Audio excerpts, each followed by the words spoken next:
రక్షించబడిన రోజు నుంచి రక్షణ పొందక ముందు మనకు 4 వాయిస్లే పనిచేస్తాయి. బాగా వినండి, రక్షణ పొందక ముందు 4 వాయిస్లే పనిచేస్తాయి. రక్షించబడిన తర్వాత, ఆత్మ దేవుని చేత ముద్రించబడిన తర్వాత 5 వాయిస్లు పనిచేస్తాయి ఒకేసారి. అందుకోరు confusion. 5 voices will work at the same time, therefore confusion is coming.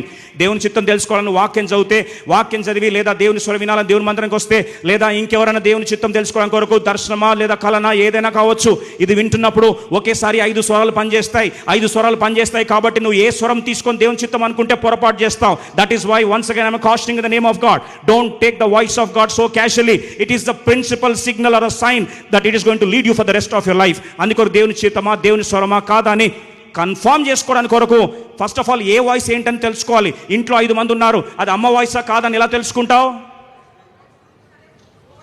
రోజు వింటావు కాబట్టి అది అమ్మ వాయిస్ అని తెలుస్తుంది కదా, అవునా కదా? ఇప్పుడు రోజు 5 వాయిస్ వింటున్నావు, రోజు 5 వాయిస్ వింటున్నావు ఒకే టైంలో. ఇప్పుడు నువ్వు ఈజీగా చెప్పేస్తావు ఏమని, ఎవరు వాయిస్ ఏంటని. అలాగే జాగ్రత్త వినండి, రక్షణ పొందిన తర్వాత మనలో 5 స్వరాలు ఒకేసారి వినిపిస్తాయి.